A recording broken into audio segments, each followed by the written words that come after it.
সকালে খুব আরাম করে ঘুমাচ্ছিলাম, আর এমন সময় কে যেন ডাকাডাকি শুরু করছে।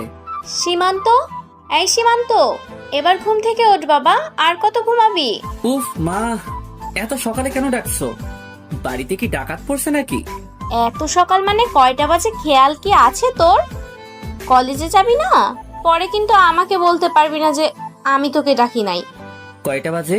ঘড়ির দিকে তাকা আর দেখ, অলরেডি 8:30 বাজে। উফ মা, তুমি আরো আগে ডাক দিবা না? দিলা তো লেট করিয়ে। তুমি যাও, আমি আসছি। এখন তো সব দোষ আমার। তাড়াতাড়ি আয়, তোর বাবা তোর জন্য ওয়েট করছে নাস্তার টেবিলে। ওকে মা, তুমি যাও, আমি ফ্রেশ হয়ে আসছি। আম্মু চলে গেছে, আর আমি ফ্রেশ হতে হতে আপনাদের কাছে পরিচয়টা দিয়ে ফেলি। আমি সীমান্ত, বাবা মার একমাত্র ছেলে, আর আমার একটা ছোট বোন আছে, নাম সারা। আর আমার বাবা হলেন দেশের একজন বড় ব্যবসায়ী। এখন এতটুকু থাক, বাকিটা আপনারা পরে জানতে পারবেন। ও, আপনাদের সাথে পরিচয় দিতে দিতে আমি রেডি হয়ে গেছি। গুড মর্নিং আব্বু। Good morning. তো এত দেরি হলো কেন ঘুম থেকে উঠতে? তোমার জন্য সবাই বসে আছেন নাস্তা না করে। সরি আব্বু, আসলে কাল রাতে ক্লাসের কিছু অ্যাসাইনমেন্ট করতে গিয়ে একটু রাত হয়ে যায়, তাই একটু দেরি হয়ে গেছে। It's okay. তা তোমার লেখাপড়া কেমন চলছে? খুব ভালো। ওকে, সবাই নাস্তা শুরু করো, আমরা সবাই এখন নাস্তা করছি। আম্মু, আমাকে একটা কলা দাও তো। না আম্মু, ওকে দিও না। দেখো, সারাদিন খেয়ে খেয়ে একটা ছোটখাটো হাতি হয়ে গেছে। কি? আমি হাতি? আমি হাতি হলে তুই কি? তুই তো একটা জলহস্তি। এই, তোরা এবার কি শুরু করলি? এবার থাম আর চুপচাপ নাস্তা কর। দেখো না, তোমার ছেলে আমাকে হাতি বলে। আরে, ও তো তোকে রাগানোর জন্য বলে, তাই কেন বুঝিস না? এবার খাবার খা। আসলে আমার খুব আদরের বোন হলো সারা, খুব ভালোবাসি ওকে। সারাও আমাকে খুব ভালোবাসে, বলতে গেলে আমাকে চোখে হারায়। কিন্তু কেন জানি ওকে রাগাতে খুব ভালো লাগে, তাই একটু একটু জ্বালাই আর কি। আমার খাওয়া শেষ, আমি গেলাম। তোর জন্য নিধি আপু বাহিরে গাড়ি নিয়ে দাঁড়িয়ে আছে। এই রে, কাম সারছে। আবার নিধি আপু, যাকে আমি সবচেয়ে ভয় পাই, আবার তার সাথে যেতে হবে? কি রে, কি ভাবছিস? না মানে, আমি বাইক নিয়ে চলে যাই। তোমাকে না একদিন বললাম তুমি সবসময় নিধির সাথে কলেজ যাবা, আর একদিন বাইকের কথা বললে বাইক তালা মেরে রেখে দিব, আর নিধির যা বলে সব শুনবে। এখন যাও, কতক্ষণ ধরে মেয়েটা বাইরে দাঁড়িয়ে আছে। দূর, কিছু ভালো লাগে না। কিছু বললে নাকি তুমি? আচ্ছা যাও তাহলে। না আব্বু, কিছু বলিনি। এখন নিধি আপু সম্পর্কে কিছু বলা দরকার। নিধি আপু আমার বড় চাচার একমাত্র মেয়ে, আর চাচা হলো বর্তমান মেয়র। আর তারা আপুকে অনেক আদর করে বড় করেছে, না চাইতে সবকিছু আপুর হাতে এনে রেখে দিয়েছে। আর আপু যা চায় তা সেভাবেই না, আর আপু যা চায় তা যেভাবেই না কেন তা নিজের করে ছাড়ে। আর আপুর একটা বড় ভাই আছে, নাম নিসাদ, সেও একজন নেতা। আপুর কথা বলতে বলতে চলে এসেছি গাড়ির কাছে। এসে দেখি আপু গাড়ির সাথে হেলান দিয়ে মোবাইল টিপছে। গুড মর্নিং আপু। আপু মারলে কেন? আমি কি করছি? এত দেরি হলো কেন তোর আসতে? আর রাত জেগে কি করিস? তুই যে সকালে ঘুম থেকে উঠতে পারিস না। রাতে অ্যাসাইনমেন্ট করছিলাম, তাই একটু দেরি হয়েছে উঠতে। অ্যাসাইনমেন্ট করস না কোন মেয়ের সাথে চ্যাটিং করস? না আপু, সত্যি বলছি। এই যে দেখো অ্যাসাইনমেন্ট, দেখিয়ে দিলাম, না হলে আবার মারতে পারে। কোনো বিশ্বাস নাই এই মেয়েকে। আচ্ছা, গাড়িতে উঠে বস, আর তোর মোবাইল দে আমাকে। এই নাও আপু মোবাইল, দিয়ে দিলাম, না আবার রেগে যাবে। আমি চুপচাপ সামনের সিটে বসে আছি, আর আপু এক হাতে গাড়ি ড্রাইভ করছে, চুপচাপ বসে থাক, কিছু হবে না। আর অন্য হাতে মোবাইলে কি যেন চেক করছে। কি আর করার, চুপচাপ বসে আছি। কিছুক্ষণ পর আপু মোবাইলটা আমাকে দিয়ে দিল আর বলল, কোনো মেয়ের সাথে ভুলেও কথা বলবি না, আর মোবাইলেও চ্যাটিং করবি না। আর আমার কথা যদি না শুনিস তাহলে তোর খবর আছে বলে দিলাম। না আপু, আমি তো এমনিই মেয়েদের কাছ থেকে দূরে আছি। তাই যেন মনে থাকে। কিছুক্ষণ পর আমরা কলেজে চলে আসছি। আমি যখন গাড়ি থেকে নামতে যাব, ঠিক তখনই আপু আমার হাত ধরে কাছে টেনে নিয়ে দুই গালে দুইটি কিস করে দিল। আমি অবাক হয়ে আপুকে বললাম, আপু এটা কি করলা? তখন তোকে মারছি আর এখন আদর করে দিলাম। এখন চুপচাপ ক্লাসে যা, আর কোনো মেয়ের দিকে তাকাবি না বলে দিলাম। আমার রাগ সম্পর্কে তুই খুব ভালো জানিস, এখন যা। আমি আর কিছু না বলে ক্লাসের দিকে যেতে লাগলাম। এমন সময় কিসের সাথে জানি ধাক্কা খেয়ে আমি পড়ে গেলাম। আমি উঠে তাকিয়ে দেখি একটা মেয়ে নিচে পড়ে আছে।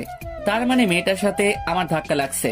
তাই আমি মেয়েটার হাত ধরে টেনে উঠালাম আর তার বইগুলো মাটি থেকে তুলে দিলাম। I am so sorry. Sorry বলতে হবে না, আমি আপনাকে দেখিনি। মেয়েটার সাথে কথা বলছিলাম, এমন সময় পিছনে তাকিয়ে দেখি নিধি আপু এদিকে আসছে।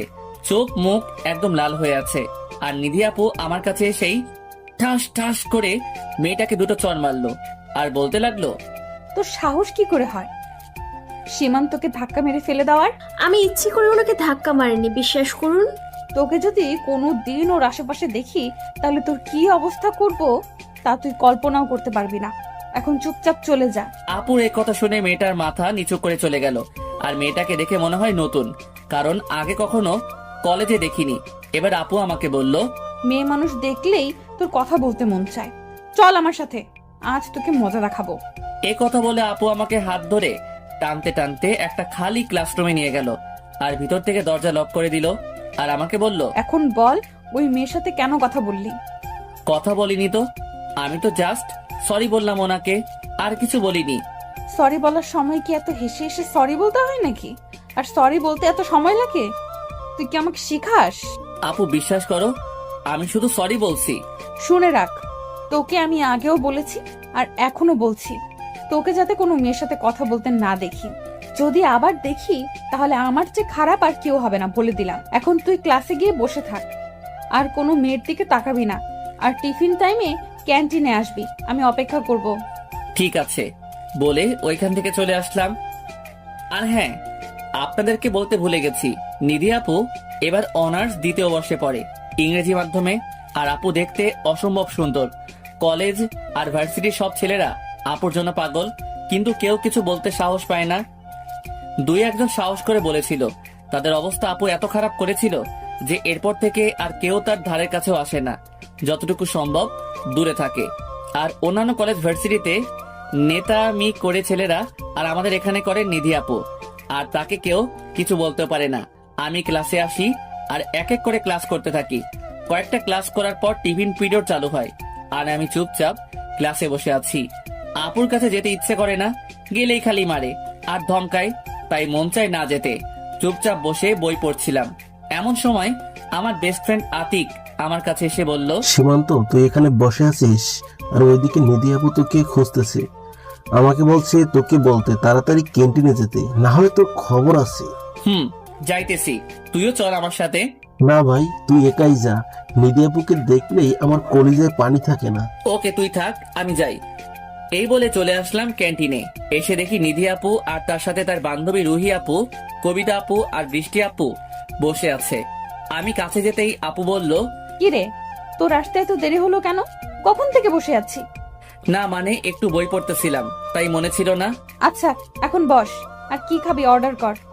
আপু আমার না তেমন খিদা নাই, আমি কিছু খাবো না। আমি এই কথা বলতেই আপু আমার দিকে চোখ গরম করে তাকালো। আমি তোকে খাবার অর্ডার করতে বলছি, বেশি কথা বলবি না, বলে দিলাম। আচ্ছা আপনি অর্ডার করুন, আপনি যা বলবেন তাই খাবো। এই তো গুড বয়। তারপর আপু বেশ কিছু খাবার অর্ডার করলো। আমি চুপচাপ খেতে লাগলাম। মাঝে মাঝে খেয়াল করে দেখি আপু খাওয়া বাদ দিয়ে আমার দিকে তাকিয়ে থাকে, আর আমি তাকাতেই মুচকি হেসে চোখটা নামিয়ে নেয়। আমি অল্প কিছু খেয়ে সেখান থেকে চলে আসি। আর আসার সময় আপু বলে ছুটি হলে যেন আমি তার জন্য দিয়ে থাকি, একসাথে বাসায় যাবে। অন্যদিকে নিধি আর ওর বান্ধবীরা ক্যান্টিনে বসে গল্প করছিল। এমন সময় নিধির ফ্রেন্ড বৃষ্টি বলে ওঠে, নিধি, তোকে একটা কথা বলি। বল। তার জন্য কি আবার অনুমতি নিতে হবে নাকি? তোর চাচাতো ভাইয়াটা না খুব কিউট, আর ওর চোখগুলা তো আরো সুন্দর। মানে তুই কি বলতে চাস? সোজাসুজি বল, এত নাটক না করে। নিধি, আমি মনে হয় সীমান্তের প্রেমে পড়ে গেছি। কি কি কইলি তুই? নিধি প্লিজ দোস্ত, কিছু একটা ব্যবস্থা করে দে। আমি জানি ও আমার 2 বছরের জুনিয়র, কিন্তু কি করব, আগে থেকে ওকে আমার ভাল লাগতো, তাই আজ তাকে বলে দিলাম একটা ব্যবস্থা করে দে। তাই আজ তোকে বলে দিলাম একটা ব্যবস্থা করে দে। ও তো তোর চাচাতো ভাই। এই কথা শোনার সাথে সাথে নিধি আপু বসা থেকে দাঁড়িয়ে যায় আর রাগে মাথা আগুনের মতো গরম হয়ে যায়। আর নিধি আপু বৃষ্টিকে বলে, বৃষ্টি, এবার তুই থাম, যা বলার বলছস আর কিছু বলবি না। আজকের পর যদি আমি তোর মুখ থেকে সীমান্তের নামও শুনি তাহলে আমি ভুলে যাব তুই আমার ফ্রেন্ড। আর তোকে যাতে কোনোদিন সীমান্তের আশেপাশেও না দেখি, যদি দেখি তাহলে আমি কি করব তা আমি নিজেও জানি না। এই কথা নিধি আপু সেখান থেকে চলে যায়। আর বৃষ্টি সহ সবাই ওখানে বোকার মতো দাঁড়িয়ে থাকে। নিধি আপু অনেক রাগী, সবাই জানে, কিন্তু আমার কথা বলতে এতটা রেগে যাবে কেউ ভাবিনি। কলেজ ছুটির পর আমি আপুর গাড়ির কাছে এসে দাঁড়িয়ে আছি। এমন সময় দেখলাম আপু আসতেছে, কিন্তু আজ আপুর চেহারাটা কেমন যেন গম্ভীর, মনে হয় কোনো কিছু নিয়ে খুব চিন্তায় আছে। আর আর তারপর আপু আমার কাছে আমাকে যা বলল। কলেজ ছুটির পর আমি আপুর গাড়ির কাছে দাঁড়িয়ে ছিলাম। এমন সময় দেখি আপু আসতেছে, কিন্তু আপুর মুখটা কেমন জানি গম্ভীর দেখাচ্ছে, মনে হয় কোনো বিষয় নিয়ে খুব চিন্তায় আছে। আর আপু আমার কাছে এসে আমাকে বলল, সীমান্ত, তুই আর কোনো সময় বৃষ্টির সাথে কথা বলবি না, এমনকি ওর সামনে কখনো যাবি না, ওর থেকে দূরে থাকবি। কেন আপু? বৃষ্টি আপু আবার কি করলো? উনি তো খুব ভালো।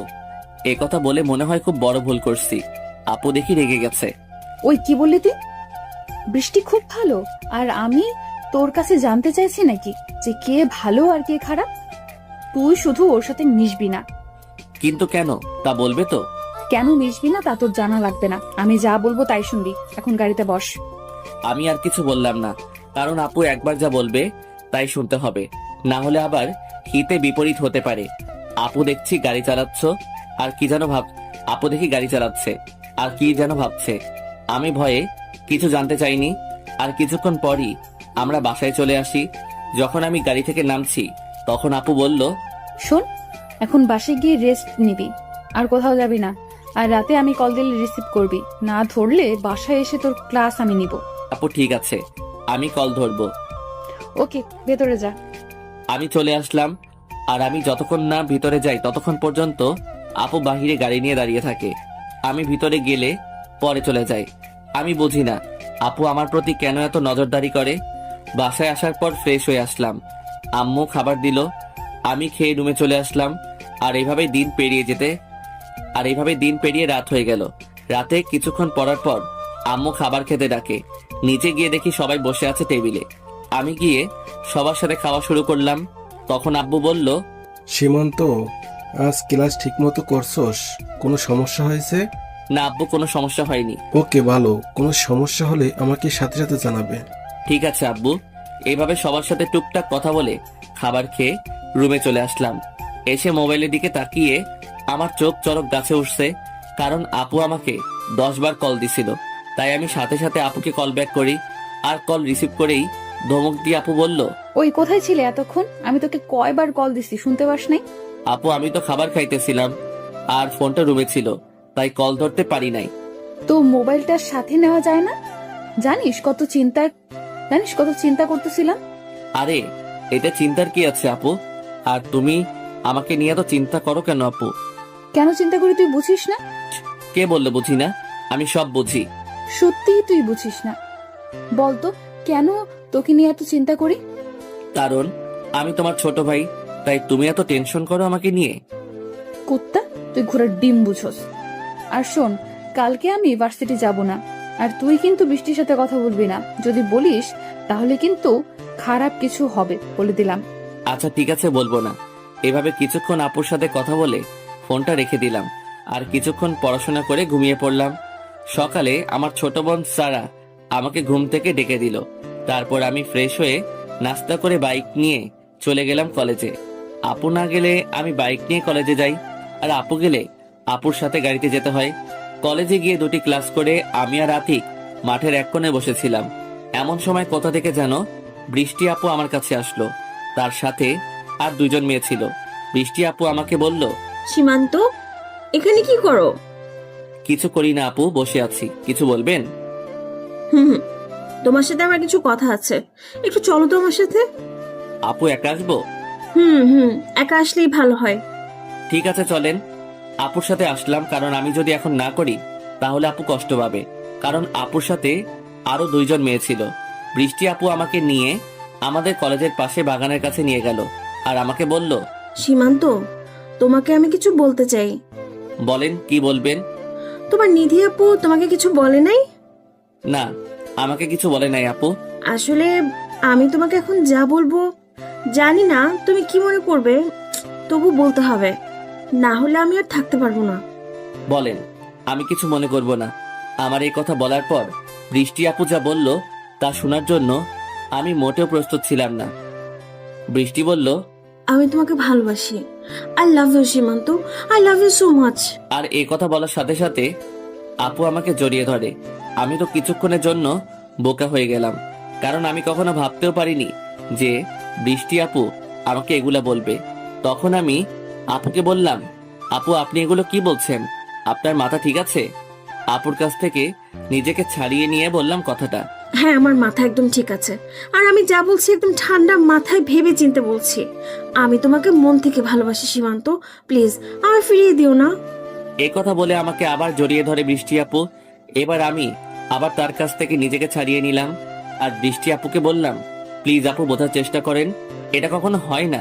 আপনি আমার বড় হন, তাই আপনাকে আমি সবসময় আপুর মতো সম্মান করেছি। আপনাকে আমি ওই ব্যাপারে কখনো ভাবিনি আর ভাবতেও পারবো না। সরি আপু, আমাকে মাফ করবেন। ভাবিনি তো কি হয়েছে, এখন থেকে ভাববে আমাকে নিয়ে। আর আপু কি, আমি কি তোমার নিজের আপন বোন নাকি যে আমার সাথে প্রেম করা যাবে না? প্লিজ আপু, আমাকে জোর করবেন না। আমি পারবো না কোনো সম্পর্কে জড়াতে। আমার এসব ভালো লাগে না। সীমান্ত, তোমাকে আমার অনেক আগে থেকেই ভাল লাগতো। আর এই ভাল লাগা এখন বিন্দু বিন্দু জমে ভালোবাসায় পরিণত হয়েছে। আমি তোমাকে অনেক ভালোবাসবো সীমান্ত, কখনো কোনো কষ্ট পেতে দিব না। প্লিজ আমাকে ফিরিয়ে দিও না। আমি আর কিছু না বলে সেখান থেকে চলে আসি। আর আসার সময় বৃষ্টি আপু পিছন থেকে বলে যে, সীমান্ত, আমি তোমার অপেক্ষায় থাকবো। সেখান থেকে কলেজে এসে দেখি আদিক এখনো আগের জায়গায় বসে আছে। আর আমি যাওয়ার পর আমাকে বলে, কিরে বেটা, কোথায় গিয়েছিলি বৃষ্টি আপুর সাথে? কোথায় আবার যাব, ওই তো সামনে গিয়েছিলাম। সত্যিটা বললাম না। তো আপু জানি তোকে কি বলবে বলে নিয়ে গেল, তা কি বললো? আর তোর মুখ এখন এমন দেখাচ্ছে কেন? কোথায় কেমন দেখাচ্ছে? আমি তো ঠিকই আছি। আপু কি বললো তাই বল। আরে তেমন কিছু বলি নাই। আজ যে নিধি আপু আসে নাই সেই ব্যাপারে জানতে চাইলো আর কি। ওর কাছে সত্যি বলা আর নিজের পায়ে কুড়াল মারা সমান কথা। সারা কলেজ কোনো টেলিভিশন ছাড়াই সরাসরি সম্প্রচার করে দিবে বেটা, তাই সত্যি না বলাই ভালো। এটা তো আমার সামনেই বলতে পারতো, দূরে নিয়ে যাওয়া লাগে নাকি? আরে বুঝিস না, মেয়ে মানুষ এমনি সবার সামনে সব কথা বলে না। আচ্ছা চল ক্লাসে যাই। হ্যাঁ চল যাই। আর আতিক ক্লাসে চলে আসলাম। আমি আর আতিক ক্লাসে চলে আসলাম, কারণ আর কিছুক্ষণ ওখানে থাকলে আতিক হাজারটা প্রশ্ন করত। তার থেকে ভালো চলে আসা, তাই চলে আসলাম। এইভাবে আমার বাকি ক্লাসগুলো হওয়ার পর কলেজ ছুটি হয়ে যায় আর আমি বাইক নিয়ে বাসায় চলে যাই। বাসার ভিতর ঢোকার সাথে সাথেই আমার ছোট বোন সারা বলল, ভাই চলে আসছিস? তাড়াতাড়ি তোর রুমে যা। কেন রে, আমার রুমে কি আগুন লাগছে? পানি নিয়ে যাওয়া লাগবে নাকি তাড়াতাড়ি? একটু মজা করে বললাম আর কি। আর নিধি আপু আসছে আর তোমার রুমে বসে আছে, আমাকে বলছে তুমি আসলে বলতে তাড়াতাড়ি যাতে রুমে যাও। নিধি আপু কথা শুনে আমার এখন দম যায় যায় অবস্থা। আপু যদি জানতে পারে যে আমি বৃষ্টি আপুর সাথে কথা বলছি আর আপু আমাকে জড়িয়ে ধরছে, তাহলে আমাকে কি করবে এক আল্লাহই ভালো জানে। তাই মনে মনে দোয়া দরুদ পড়ে আমার রুমের সামনে আসলাম। এসে দেখি আপু আমার রুমের দেওয়ালে টানানো আমার ছবিটার দিকে তাকিয়ে আছে। আমি বুকে সাহস নিয়ে আপুকে বললাম, আরে আপু আপনি কখন আসলেন? আজ কলেজে কি করছস? মনে মনে যা ভাবলাম তাই হলো। আপু মনে হয় জেনে গেছে, কিন্তু কেমনে জানলো আল্লাহ জানে। আমিও কিছু না জানার ভনিতা করে বললাম, আমি তো কিছু করি নাই আপু। কেন, কি হয়েছে? তুই আজ বৃষ্টির সাথে কথা বলছস? না আপু, আমি কথা বলি নাই, ভয় মিথ্যা বললাম। কথা বলছ নাই তাহলে এগুলো কি দেখ। এই কথা বলে আপু তার ফোনটা আমার দিকে এগিয়ে দিল। আর তার ফোনের দিকে তাকিয়ে আমার চোখ চোখ গাছে ওঠার মতো অবস্থা, কারণ আমার আর বৃষ্টি আপুর ছবি তার ফোনে। এমনকি বৃষ্টি আপু যে আমাকে জড়িয়ে ধরছে তার ছবিও আছে। আমি তো ভয় চুপ করে আছি, না জানি আজ আমার কি হাল করে। তখন আপু আবার বলল, কি হলো কথা বল, চুপ করেছিস কেন? আমি আবারও চুপচাপ। কি বলবো ভাই, আমার এখন কলেজের পানি শুকায় মরুভূমি হয়ে গেছে। তখন আপু আবার বলল, তুই কি ভাবছিস আজ আমি তোর সাথে যাইনি বলে তোর কোনো খবর আমি রাখবো না? আমি তোর সব খবর রাখি। আমি তোর সাথে থাকি আর না থাকি, তুই আমার চোখের আড়াল কখনো হতে পারবি না। এখন সত্যি করে বল, বৃষ্টি কেন তোকে জড়িয়ে ধরেছে? না হলে এখন আমি কি করব তুই ভাবতেও পারবি না। আমি নিধি আপুর এই ভয়ঙ্কর রাগী চেহারা দেখে ভয়ের চোটে সব সত্যি কথা বলে দিলাম। আর আমার কথা শোনার সাথে সাথে নিধি আপু আমি নিধি আপুর রাগী ভয়ঙ্কর চেহারা দেখে সব সত্যি কথা বলে দিলাম। আর আমার মুখ থেকে এই কথা শোনার পর নিধি আপু বলল, কি বললি? বৃষ্টি তোকে প্রপোজ করেছে? আপুর চেহারার দিকে তাকানো যাচ্ছে না, এত পরিমাণ রেগে আছে। তুই কি বলছিস ওকে?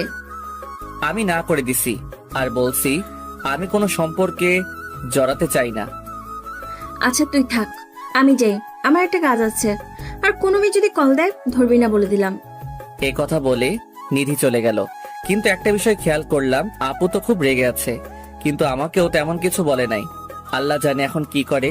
অন্যদিকে নিধি শুধু ভাবছে আমি বৃষ্টিকে না করার পরেও ওর সাহস হলো কিভাবে সীমান্তকে প্রপোজ করার। আবার বৃষ্টি ওকে জড়িয়ে ধরছে। আমার জিনিসে হাত দেওয়ার মজা ওকে আজ বুঝাবো। এসব ভেবে নিধি বৃষ্টিকে কল দেয়। হ্যালো বৃষ্টি, কোথায় তুই? আমি তো বাসায়। কেন, কিছু বলবি? বলবো। ওই তোদের বাসার পেছনের মাঠে আমি দাঁড়িয়ে আছি, আজকের ক্লাসের পড়াগুলো জানতে হবে। ওকে, তুই 5 মিনিট দাঁড়া, আমি আসতেছি। এ কথা বলে কলটা রেখে দেয়। আর নিধির রাগ যেন ক্রমশই বাড়ছে। সে কি করবে তা সে জানে না। নিধি শুধু জানে সীমান্ত একমাত্র ওর, আর নিধি জিনিসে কেউ হাত দিবে তা সে হতে দিবে না। নিধি এসব ভাবতে ভাবতে বৃষ্টি চলে আসে। আর এসেই বৃষ্টি বলে, কি রে নিধি, তুই আমার বাসার সামনে চলে এলি? পরে তো ফোন করেই জানাতে পারতি। কেন, এসে কি তোকে বিপদে ফেললাম নাকি? আরে না, বিপদ কেন হতে যাবে? আর তুই কখনো এদিকে আসিস না, তাই বললাম আর কি। আচ্ছা একটা কথা বলবি সত্যি করে? কি কথা বল? তোর কাছে কি আমি মিথ্যা বলি? আজ নাকি তুই সীমান্তকে প্রপোজ করেছিস। তোকে কে বললো এসব কথা? আমি যা বলছি তার উত্তর দে। তুই যেহেতু জেনে গেছিস তাহলে আর লুকিয়ে কি লাভ। হ্যাঁ, আমি সীমান্তকে প্রপোজ করেছি, কারণ আমি ওকে পছন্দ করি। আমি কিন্তু তোকে মানা করেছিলাম, বলেছিলাম সীমান্তের আশেপাশে না যেতে। আমি গেলে তোর সমস্যা কোথায়? তুই কে আমাকে না করার? তুই নাকি আজকে ওকে জড়িয়ে ধরেছিস। এ কথা বলার সাথে সাথে নিধি বৃষ্টিকে চড় মারতে থাকে আর বলতে থাকে, বলছিলি না সমস্যা কোথায়, এই দেখ সমস্যা কোথায়। এভাবে চলতে থাকে আর বৃষ্টিকে মারতে থাকে। তখন বৃষ্টি বলে, নিধি, তুই আমাকে এভাবে কেন মারতেছিস? আমি তো তোর কোনো ক্ষতি করিনি। কি বললি তুই? আমার কোনো ক্ষতি করিসনি? তুই আমার সবচেয়ে বড় ক্ষতি করতে চাইছিস। তুই আমার কলিজায় হাত দিছিস। কলিজা? কে তোর কলিজা? কে আমার জানতে চাস? তাহলে শোন, সীমান্ত আমার কলিজা, আমার ভালোবাসা, আমার সব। আর তুই আমার সেই কলিজায় হাত দিছিস। আমি তোর সেই হাত আজ একদম ভেঙে দিব। প্লিজ এমন করিস না। আমি না তোর বান্ধবী হই, মাফ করে দে নিধি। হ্যাঁ মাফ করবো তোকে। আমি তোকে না করার পরেও তুই আমার কথা শুনিসনি। আমি তোকে না করার পরেও তুই আমার কথা শুনিসনি। আর তুই কেন, আজ আমার যদি আপন মনে হতো তাকে আমি ছাড়তাম না। কারণ যে নিধির জিনিসে হাত দেয় সেই হাত নিধি ভেঙে দেয়। এই কথা বলে নিধি তার গাড়ি থেকে হকি স্টিক বের করে আর এটা দিয়ে বৃষ্টির বাম হাতে 4টা বাড়ি মারে খুব জোরে, যার ফলে বৃষ্টির বাম হাতটা ভেঙে যায়। তারপর নিধি যাওয়ার জন্য গাড়িতে ওঠে। যাওয়ার সময় নিধি বৃষ্টিকে বলল, শুধু একবার আমার কথা না শুনে সীমান্তের কাছে গেছিস, তার জন্য তোর এক হাত ভেঙে দিয়েছি।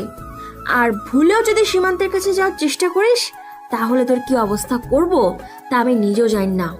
এ কথা বলে নিধি গাড়ি নিয়ে চলে যায়। বৃষ্টিকে যখন নিধি মারছিল তখন কিছু ছেলে তা দাঁড়িয়ে দেখছিল, কিন্তু নিধির ভয়ে তারা কেউ বাধা দেয় নাই। কারণ সবাই জানে নিধিকে কিছু বললে তার ভাই নিশাত কাউকে ছাড়বে না, তাই সবাই চুপ ছিল। নিধি যাওয়ার পর ওই ছেলেগুলো বৃষ্টিকে ধরে তার বাসায় দিয়ে আসে। আর এদিকে নিধি আমার রুম থেকে যাওয়ার পর আমি ফ্রেশ হতে ওয়াশরুমে যাই। আয়নার সামনে দাঁড়িয়ে দেখি নিধি আপু যে আমাকে চড় মেরেছিল তার দাগ পড়ে গেছে আমার গালে। এখন চিন্তা হচ্ছে যে আম্মু যদি গালে দাগ দেখে কিছু বলে তাহলে আম্মুকে কি বলবো। আর এসব ভাবতে ভাবতে ফ্রেশ হয়ে নিচে যাই খাবার খেতে। আর এখন আমার ছোট বোন আমাকে বলে, ভাইয়া, তোর গালে এটা কিসের দাগ? মনে হয় কেউ চড় মেরেছে। কিছু না, গালে মশা বসছিল আর এটাকে মারতেই গালে দাগ পড়ে যায়। তখন পাশে থেকে আম্মু বলে ওঠে, সবকিছুতেই এত কেয়ারলেস কেন তুই? এত জোরে কেউ থাপ্পড় দেয় গালে? কি অবস্থা করেছিস দেখেছিস? আমি বুঝতে পারিনি, আর এমন হবে না, সরি আম্মু। আসলে এত বড় হয়েছে কিন্তু আম্মু আব্বু আজ পর্যন্ত কখনো আমার গায়ে হাত তোলেনি। আমাদের দুই ভাই বোনকে তারা অনেক ভালোবাসে, যার জন্য আমাদের ছোট একটা আঘাতও তারা মানতে পারে না। পাশে তাকিয়ে দেখি আমার বোনটা মিটমিট করে হাসছে, কারণ এখনো অজানা। তখন আম্মু বলল, নিধি কেন আসছিল রে? কেন আবার আসবে, এমনি আসছে। আর নিধি আপু তো প্রতিদিন আসে, এটা আবার নতুন কি? খুব শান্তভাবে বললাম, যাতে কিছু বুঝতে না পারে।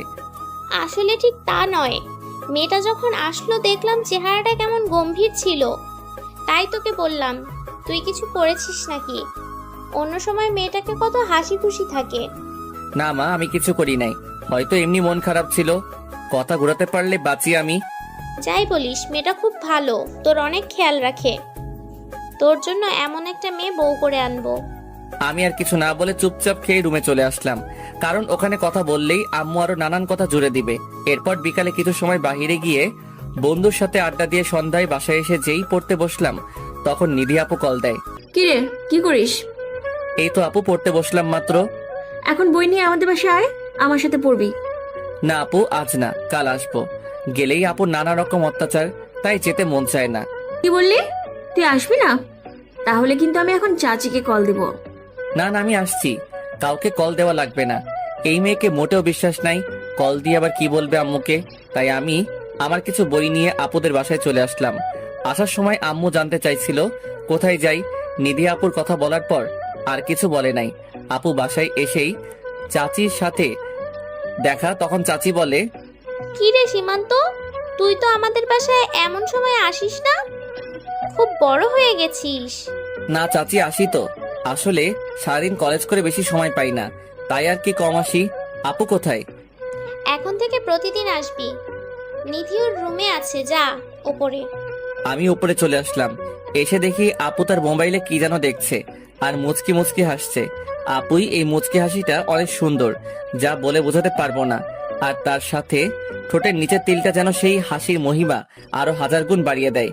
আপুর এই হালকা ঠোঁট বাঁকানো মুচকি হাসিটা বরাবরই আমার মনে ভালো লাগা সৃষ্টি করে, কিন্তু তা কখনো আপুকে বলা হয়নি।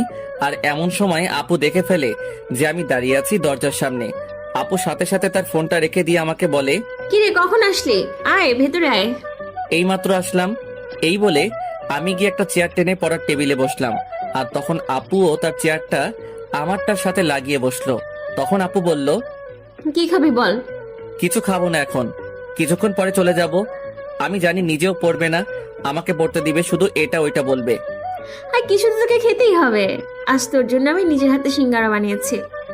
আপনি আমার জন্য সিঙ্গারা বানিয়েন, তাহলে তো খাবোই। আগে একটু পরেই পরে খাবো। আসলে সিঙ্গারা আমার খুব প্রিয়, তাই নাম শুনলেই জিভে জল এসে যায়। আচ্ছা সীমান্ত, একটা কথা বলি তোকে, শোন তো। না, এখন কথা শোনার ইচ্ছে নেই, পরে বইলেন। না, তোকে এখনই শুনতে হবে। আচ্ছা বলেন। জানি বলবেই, শুধু শুধু ভাব ধরে পারমিশন চাই। তুই কাউকে পছন্দ করিস? এই মানে কাউকে ভালোবাসিস কিনা? না, কাউকে পছন্দ করি না, ভালোবাসি না। আচ্ছা, যদি তোকে কেউ ভালোবাসে আর সে যদি তোর থেকে বয়সে একটু বড় হয়, কি করবি তুই? কি আর করব, না করে দিব। এক তো আমি প্রেম করতে চাই না, তার উপর যদি সে আমার বড় হয় তাহলে তো অসম্ভব। বড়দের সাথে আবার প্রেম হয় নাকি? আমার জুনিয়র হলে ভেবে দেখতাম। এ কথা বলার সাথে সাথেই নিধি আমার শার্টের কলারটা টেনে মুখের কাছে এনে বলে, কেন সিনিয়র মেয়ের সাথে প্রেম করা যাবে না? কোনো আইনে মানা আছে নাকি? আর মানা থাকলেও তোকে করতে হবে। আমাকে করতে হবে মানে? না মানে কিছু না, তুই বস, আমি তোর জন্য সিঙ্গারা নিয়ে আসছি। এ কথা বলে নিধি আপু চলে গেল। আপু কিছু কথা মাঝে মাঝে আমার মাথার উপর দিয়ে যায়। নিজেই বলে মেয়েদের সাথে না মিশতে, আবার নিজেই বলে সিনিয়র মেয়ের সাথে প্রেম করতে। বুঝি না কিছুই। অন্যদিকে নিধি আপু ভাবছে, আমাকে তো তোমার ভালোবাসতেই হবে মিস্টার সীমান্ত, কারণ তুমি যে আমার ছোট্ট হৃদয়টা ঘর বানিয়ে বসে আছো, তার কি হবে? তুমি শুধু দেখো তোমার মনে সিনিয়র মেয়ে কিভাবে জায়গা করে নেয়। এসব ভাবতে ভাবতে নিধি সীমান্তের জন্য সিঙ্গারা নিয়ে আসে আর বলে, আইনে তোর প্রিয় সিঙ্গারা। তাও আগে খাই পরে সব। এই বলে একটা নিলাম খাওয়ার জন্য। খা এখন। যেই মাত্র একটা সিঙ্গারার অর্ধেকটা খেলাম, আমার কাছে মনে হলো ঝালে আমার মুখ পুড়ে যাচ্ছে, আমার চোখ দিয়ে পানি পড়ছে। আমি এখন পানি খুঁজতেছি, কিন্তু পানি নাই। যখন আমি পানির জন্য জোরে চিৎকার করতে যাব, তখনই নিধি যা করলো। খাও সোনা খাও, একটু পরে খেলা জমবে। যখন আমি একটা সিঙ্গারের অর্ধেকটা খেলাম, আমার কাছে মনে হলো ঝালে আমার মুখ পুড়ে যাচ্ছে। আমি তখন পানি খুঁজতেছিলাম, কিন্তু কোথাও পানি নাই। তাই যখন আমি পানি বলে চিৎকার করতে যাব, ঠিক তখনই নিধি আপু আমার দুগালে হাত দিয়ে টেনে ধরে আমার ঠোঁটে তার ঠোঁট মিশিয়ে দেয়। ওই মুহূর্তে আমার কি করা উচিত ছিল আমার জানা ছিল না। আর আমিও নিধিকে কোনো রকম বাধা দেই নাই, কারণ আমি ঝাল একদম সহ্য করতে পারি না। আর আমার কাছে তখন ঝালটা কম লাগতে শুরু করলো। আর নিধি আমাকে প্রায় 5 মিনিট পর ছেড়ে দেয়। যখন নিধি আপু আমাকে ছেড়ে দেয় আর আমার ঝালটা কমে যায়, তখন আমার মনে হয় এতক্ষণ কি হয়েছিল। আর এসব ভেবে আমি লজ্জায় নিধির দিকে তাকাতে পারছিলাম না। তাই আমি কিছু না বলে তার রুম থেকে বের হয়ে বাসায় চলে আসি। আর বাসায় আসতেই আমার বোন আমাকে বলে, ভাইয়া, তোর ঠোঁটে লিপস্টিক কোথা থেকে আসলো? তুই কি লিপস্টিক দেওয়া শুরু করলি নাকি? কোথায় লিপস্টিক? দেখলি তুই মজা করিস আমার সাথে? এটা বলে হাত দিয়ে মুছে দিলাম, যাতে ভালো করে বুঝতে না পারে। এই তো, এখন তুই মুছে দিলি হাত দিয়ে। আরে না, আমি আসার সময় একটা কালার আইসক্রিম খেয়েছিলাম, মনে হয় ওইটাই লেগে আছে। ভাইয়া, আমার কাছে মনে হয় ডাল মে কুছ কালা হে। আমিও কিছু না বলে রুমে চলে আসি। আর মাথায় শুধু ওই ব্যাপারটাই বারবার আসছে, কি থেকে কি হয়ে গেল, আমি এখন কিভাবে আপুর সামনে যাব। কিন্তু একটা ব্যাপার বুঝলাম না, আপু কেন এমনটা করলো আমার সাথে? তাহলে আপু কি আমাকে ভালোবাসে, নাকি অন্য কিছু বিষয়? না, আমার মাথায় আসছে না। রাতে আম্মু খাবার খেতে ডাকলো, কিন্তু আমি না করে দেই, কারণ যে জিনিস খাইছি ওটাই এখনো মুখে লেগে আছে। সত্যি বলতে আমারও ভালোই লাগছিল। তখন জীবনের প্রথম কোনো মেয়ের ঠোঁটের ছোঁয়া, অনুভূতিটা ভাষায় প্রকাশ করার মতো না। আর এসব ভাবতে ভাবতে রাতটা কখন পার হয়ে যায় বলতেও পারবো না, যার জন্য খুব ভালো একটা ঘুমও হয় নাই। সকালে ঘুম থেকে উঠে ফ্রেশ হয়ে নাস্তা করে কলেজে চলে যাই। আজ আর আপুর জন্য আমি দাঁড়িয়ে থাকিনি, একটু আগেই কলেজে চলে আসি। অন্যদিকে নিধি মনে মনে অনেক খুশি, কারণ তার মনের মানুষকে একটু হলেও আপন করে নিতে পারছে। আর এখন যেন সে আরো পাগল হয়ে গেছে সীমান্তকে কাছে পেতে, আপন করে পেতে সারা জীবনের জন্য। নিধি এখন নিজেই নিজের সাথে বলছে, না আর না, অনেক অপেক্ষা করছি, কিন্তু আর না, এখন তোমাকে যেভাবেই হোক আপন করে নিব সীমান্ত। কিন্তু তুই একটা মাথা মোটা, আস্ত একটা গাধা। তোকে আমি এত ভালোবাসি, কিন্তু তুই একটু বুঝিস না। আর কথায় কথায় শুধু আপু আপু করিস কেন? অন্য কিছু বলা যায় না? আরেকবার আপু বলে দেখিস, তোর মুখ ভেঙে দিব, হনুমান একটা। নিধি যখন নিজেই নিজের সাথে এসব বলছিল, তখন নিধির মা এসে শুনে ফেলে। আর তখন তিনি বলেন, কি রে মা, কাকে তুই মুখ ভেঙে দিবি? আর কাকেই বা হনুমান আরো কত কিছু বলে গালি দিচ্ছিস? নিধি তখন তার মাকে দেখে চমকে যায়, আর সাথে সাথে তার মাকে জড়িয়ে ধরে তার পাশে বসিয়ে মায়ের কোলে মাথা রেখে শুয়ে পড়ে। আর তার মাকে বলে, আছে একটা গাধা, ওটাকেই গালি দিচ্ছি। তা গাধাটা কে, আমাকে বলা যাবে না? তুমি আমার দুনিয়ার বেস্ট মা, তোমার কাছে বলবো না তো কার কাছে বলবো? তাহলে বল, আমিও একটু শুনি। আচ্ছা মা, আমি যদি কাউকে পছন্দ করি, তাহলে কি তোমরা তাকে মেনে নেবে? কেন মেনে নিব না? অবশ্যই মেনে নিব, কারণ তুই সুখী থাকলে আমরাও খুশি। আর ছেলেটা যদি আমার একটু ছোট হয়, তাহলে তোমাদের কোনো সমস্যা হবে? আমাদের কেন সমস্যা হবে? জীবনটা তোর, আর তুই সবচেয়ে ভালো বুঝিস কিভাবে তুই ভালো থাকবি আর কার সাথে তুই সুখী থাকবি। যদি তোরা একে অপরকে পছন্দ করিস বা ভালোবাসিস, তাহলে বয়সটা কোনো বিষয় না। তোর যা ভালো লাগে কর, আমরা তোর পাশে আছি। নিধি তখন খুশিতে তার মাকে জড়িয়ে ধরে কেঁদে দেয় আর বলতে থাকে, আমি জানতাম তোমরা আমার কথা কখনো ফেলবে না। তোমরা হলে পৃথিবীর সবচেয়ে ভালো বাবা মা। হয়েছে পাগল মেয়ে, তার জন্য কি এখন কাঁদতে হবে নাকি? আর এখন বল, কোন সে জুনিয়র ছেলে যে আমার পরীর মতো মেয়ের মন চুরি করেছে? একদিন বাসায় নিয়ে আয়, আমরাও দেখি। এখন না, পরে আমিই নিয়ে আসবো। আর কয়েকটা দিন অপেক্ষা করো, দেখবে তোমাদের জামাইকে তোমাদের সামনে এনে দাঁড় করাবো। আচ্ছা, নিয়ে আসিস। আজ তুই ভার্সিটি যাবি না? না, আজকে যাব না। আচ্ছা, নিচে আয়, খেয়ে যা। সীমান্ত, তুমি আমার সাথে এত বড় মিথ্যা কথা কেন বললে? আমি আপনার সাথে কি বললাম? ওই দিন তুমি কেন বললে যে তুমি কোনোদিন প্রেম করবে না, তোমার কারোর সাথে কোনো সম্পর্ক নেই? বেশ অবাক হয়ে বললাম, এখানে মিথ্যার কি হলো? যা সত্যি আমি তো তাই বললাম, আমার কোনো সম্পর্ক নাই আর কোনো সম্পর্কে জড়াবো না। মিথ্যা কথা, তোমার আর নিধির মাঝে সম্পর্ক আছে। আমি তো বৃষ্টির কথা শুনে মনে হয় আকাশ থেকে পড়লাম, মেয়েটা বলে কি আমার নাকি সম্পর্ক আছে, তাও আবার ওই গন্ডি নিধির সাথে। তখন আমি বললাম, কি সব আবল তাবল বলছেন আপনি? মাথা ঠিক আছে আপনার? আমার কেন নিধি আপুর সাথে সম্পর্ক থাকবে? উনি আমার আপু হয়, এর বেশি আর কিছু না। আপনাকে এসব কে বলছে? আমি কোনো আবল তাবল বলছি না সীমান্ত, যা বলছি ঠিক বলছি। নিধি আমার কাছে নিজে এসে বলেছে তোমাদের সম্পর্কের কথা। তুমি নাকি নিধির কলিজা, আর তার জন্য দেখো আমার কি অবস্থা করেছে নিধি। অবাকের পর অবাক হচ্ছি বৃষ্টির কথা শুনে। নিধি আপু আর আমার মাঝে সম্পর্ক আছে, কিন্তু আমি নিজেই জানি না। আর নিধি আপু নিজে বলছে এই কথা, কিন্তু এসব কিভাবে সম্ভব? আপু তো কোনোদিন আমাকে বলে নাই যে আমাকে ভালোবাসে। আমি এসব ভাবছিলাম, তখন বৃষ্টি আবার বলল, আজ শুধু তোমার জন্য আমার এত বড় ক্ষতি হলো। তুমি যদি আমাকে বলতে তোমাদের মাঝে সম্পর্ক আছে, তাহলে কি আমি তোমাকে এসব বলতাম? আজ শুধু তোমার জন্য নিধি আমার এর অবস্থা করেছে। আমার জন্য করছে মানে? আর কি করছে নিধি আপু আপনাকে?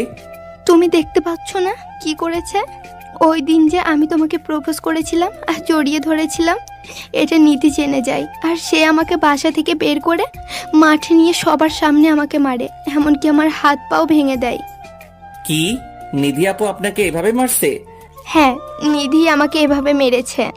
হ্যাঁ, আরও বলেছে আমাকে তোমার পাশে দেখলে, আরও বলেছে আমাকে তোমার পাশে যদি দেখে তাহলে নাকি তার চেয়েও খারাপ কিছু করবে। এখন আমার কাছে সত্যি খারাপ লাগছে বৃষ্টির কথা শুনে, আর সাথে রাগও হচ্ছে অনেক নিধি আপুর উপর। মানুষ এতটা ভয়ঙ্কর কিভাবে হতে পারে একটা মেয়ে হয়ে? আর একটা মেয়েকে এভাবে কেউ মারতে পারে নাকি? তখন আমি বললাম, আপু আমি আপনার কাছে খুবই দুঃখিত যে আমার জন্য আপনার আজ এই অবস্থা। আর আপনাকে কিছুই করতে পারবে না নিধি, আমি তাকে দেখে নিব। এভাবে আরো কিছুক্ষণ কথা হলো বৃষ্টির সাথে, তারপর তার কাছে ক্ষমা চেয়ে তাকে বিদায় দিলাম। বৃষ্টি আপু চলে যাওয়ার কিছুক্ষণ পরেই নিধি আপু গাড়ি নিয়ে কলেজে আসে, আর গাড়ি থেকে নেমে আমার কাছে আসতে থাকে। কিন্তু মুখ দেখে মনে হচ্ছে আজ খুব খুশিতে আছে, হাসি যে মুখ থেকে সরছেই না। আমি তাকে দেখেই ক্লাসের দিকে চলে যেতে লাগলাম। তখনই নিধি পিছন থেকে বলল, সীমান্ত কোথায় যাস? দাঁড়া বলছি, তোর সাথে আমার কিছু কথা আছে, দাঁড়া। কিন্তু আমি তাকে কিছু না বলে চলে আসি। ক্লাসের সামনে এসে একবার পিছনে ফিরে দেখি নিধি আপু আগের জায়গায় দাঁড়িয়ে আছে, কিন্তু মুখে সে হাসিটা আর নেই, কেমন জানি মলিন হয়ে আছে। মনে হয় আমার কাছে সে এটা আশা করে নাই। অন্যদিকে নিধি ভাবছে, আজ সীমান্তের কি হলো? ও তো কখনো এমন করে না, আমি যা বলি তাই করতো, কিন্তু আজ আমি ডাকলাম তাও শুনলো না। ওর এত বড় সাহস হলো কি করে? ওকে পরে দেখে নিব। এ কথা বলে নিধিও ক্লাসে চলে যায়। আমি ক্লাসে এসে আর ক্লাস থেকে বাইরে বের হইনি। নিধি আপু মনে হয় আমাকে অনেক খুঁজতেছে, কিন্তু আমার এখন আর তার সামনে যেতে ইচ্ছে করছে না, তাই ক্লাসেই বসে আছি। আর এইভাবে একের পর এক ক্লাস করতে করতে টিফিন টাইম হয়ে যায়। তখন আমার এক ফ্রেন্ড বলে নিধি আপু নাকি আমাকে খুঁজতেছে, তাকে বলছে আমাকে যাতে ক্যান্টিনে যেতে বলে। আমি যাব না বলে চুপচাপ বসে রইলাম। এভাবে প্রায় 10 মিনিট যেতে না যেতেই কোথা থেকে যেন নিধি আপু দেখি আমার সামনে এসে দাঁড়ায়, আর তাকে দেখে মনে হচ্ছে খুব রেগে আছে। আমি কিছু বলার আগে আমার হাত ধরে টেনে ক্যান্টিনে নিয়ে যায় আর বলে, কি রে, কি হয়েছে তোর? সকাল থেকে দেখছি আমার সাথে কথা বলিস না, আমাকে এড়িয়ে চলছিস। আমি ডাকলাম তাও আমার ডাকে কোনো সাড়া দিলি না। কি হয়েছে, সমস্যা কি তোর, বল। তাতে আপনার কি? আমি যার সাথে ইচ্ছা কথা বলবো, যার সাথে ইচ্ছা বলবো না। আপনি বলার কে? আমার আপনার সাথে কথা বলার ইচ্ছা নাই, তাই বলি নাই। বুকে অনেক সাহস নিয়ে কথাটা বললাম। জানি না কি হয়, যে রাগী মেয়ে। আমার কথা শোনার সাথে সাথে নিধি আপু আমার গলা চেপে ধরলো আর চিৎকার করে বলল, তোর সাহস কি করে হয় আমার সাথে এইভাবে কথা বলার? আর কি বললি তুই? যার সাথে ইচ্ছা কথা বলবি? বলে দেখা, তোর মুখ আমি ভেঙে দিব। তুই শুধু আমার সাথে কথা বলবি, আর কারোর সাথে না। আমি আর আপনার কোনো কথা শুনবো না। আপনি আমার জন্য কেন বৃষ্টি আপুকে মারলেন? তার হাত কেন ভাঙলেন? আর আপনার জন্য বৃষ্টি আপুর কাছে আমাকে ছোট হতে হয়েছে, কথা শুনতে হয়েছে তার কাছ থেকে। আমি কথাগুলো নিচে তাকিয়ে বললাম। তারপর আমি নিধি আপুর দিকে তাকিয়ে নিজেই ভয় পেয়ে যাই। আপু যেন রেগে গিয়ে রাগে আগুনের মতো লাল হয়ে গেছে। আর তখনই আপু, আমি কথাগুলো নিচের দিকে তাকিয়ে বললাম। কথাগুলো বলে আমি আপুর দিকে তাকিয়ে নিজেই ভয় পেয়ে যাই। রাগে আপুর চেহারা আগুনের মতো লাল হয়ে গেছে। তখন আপু বলল, বৃষ্টি তোর কাছে আবার আসছিল? ওর সাহস হলো কি করে তোর কাছে আসার? তাতে আপনার সমস্যা কোথায়? আপনার কাছে বৃষ্টি আপু আসুক আর যেই আসুক, আপনি বাধা দেওয়ার কে? আর বৃষ্টি আপু যদি আমাকে ভালোবাসে তাহলে আপনি কেন এমন করছেন? এই কথাটা বলার সাথে সাথে নিধি আমার মুখ চেপে ধরে আর বলে, আমি ছাড়া তোকে যদি কেউ ভালোবাসার কথা চিন্তাও করে, তাকে আমি কি করব তা কেউ কল্পনাও করতে পারবে না। তোকে আজ ভেবেছিলাম সবার সামনে সুন্দর করে প্রপোজ করব, কিন্তু তুই আর তা হতে দিলি না। আমি না করার পরেও বৃষ্টির সাথে কথা বলছিস, আবার বলিস যে কেউ তোকে ভালোবাসতে পারবে, আর আমি বলার কে? আর বলিস যে কেউ তোকে ভালোবাসতে পারবে, আর আমি বলার কে? এখন কান খুলে শুনে রাখ, আমি তোকে ভালোবাসি। শুধু ভালোবাসি বললে ভুল হবে, আমার জীবনের চাইতে বেশি ভালোবাসি। তুই শুধু আমার, আর আমার মানে শুধুই আমার। এই কথা বলে নিধি আমাকে খুব শক্ত করে জড়িয়ে ধরে, আর এত শক্ত করে জড়িয়ে ধরে যে আমার শ্বাস নিতেই কষ্ট হচ্ছিল। শরীরে এত শক্তি কোথায় থেকে পায় এই মেয়ে আল্লাহই জানে। তখনই আমি খুব কষ্ট করে নিধির কাছ থেকে নিজেকে ছাড়িয়ে বলি, আপু আপনি কি বলছেন? একবার ভেবে দেখেছেন? আপনি আমার আপু হন, আর আমি আপনাকে সেই হিসেবে সম্মান করি। আমি আপনার কথা মানতে পারবো না। আমি যা বলছি ঠিক বলছি। আমি তোকে ভালোবাসি, এটা আমার শেষ কথা। আমি জানি আমি তোর একটু বড়, কিন্তু তাতে আমার কোনো সমস্যা নাই। আর আমাকে কে কি বলবে তাতে আমার কিচ্ছু যায় আসে না। আর তোর যদি কোনো সমস্যা থাকেও তাহলে কিছু করার নেই, নিজেকে সামলে নে। আমি বুড়ি হলেও তোকেই আমাকে বিয়ে করতে হবে। আমি নিধির কথা শুনে বেহুশ হবার অবস্থা। কোনো মানুষ যে এভাবেও একজনকে প্রেম নিবেদন করতে পারে তা নিধিকে না দেখলে বিশ্বাস করতাম না। আর প্রপোজ করা বললে ভুল হবে, ও তো আমাকে রীতিমতো থ্রেট করলো। তখন আমি বললাম, আপু আপনি বোঝার চেষ্টা করেন, এটা কখনো হয় না। আপনি আমার চাচাতো বোন, আর এটা পরিবারের কেউ মানবে না। আর পরিবার মানলেও আমার পক্ষে এটা কোনোভাবেই সম্ভব না। সীমান্ত, তুই ভালো করেই জানিস এই নিধি একবার যা চায় তার না পাওয়া পর্যন্ত দু চোখের পাতা এক করতে পারে না। আর আমি তো তোকে আমার জীবনের চাইতেও বেশি চাই। কিভাবে ভাবলি আমি তোকে এত সহজে ছেড়ে দেব? তোকে তো আমার মনের ঘরে রাজা করেই ছাড়বো। হয় আপোষে করব, না হলে জোর করে করব, কিন্তু তুই শুধু আমার। আর এই কথা বলেই নিধি ক্যান্টিনের সবার সামনে আমার ঠোঁটের ভিতর তার ঠোঁট বসিয়ে দেয়, আর আমার মাথার চুল এমনভাবে খামচে ধরে যে আমি কোনোভাবেই ছাড়াতে পারি না। তারপর সে তার ইচ্ছে মতো কিস করে। প্রায় 6 মিনিট পরে আমাকে ছেড়ে দিয়ে হাঁপাতে হাঁপাতে বলে, এটা তো কেবল শুরু শোনা। নিধি খুব ভালো করে জানে নিজের পছন্দের জিনিস কিভাবে নিজের করে নিতে হয়। আমি হাত দিয়ে ঠোঁটটা মুছে তাকে বললাম, এতগুলো মানুষের সামনে কিস করতে আপনার লজ্জা করে নাই? আর আপনি আমার চাচাতো বোন ছাড়া আর কিছুই না। আমি কখনো আপনাকে ভালোবাসবো না। আপনি যা করার করেন। রেগে গিয়ে বললাম, কারণ সবার সামনে কিস করছে, এটা ভাবতে কেমন যেন লাগছে। তখন নিধি আমার সামনে এসে বলে, তুই কি আমাকে চ্যালেঞ্জ করস মিস্টার সীমান্ত? ও মাগো, এ মেয়ে দেখি আবার সিনেমেটিক স্টাইলে অভিনয়ও করতে পারে।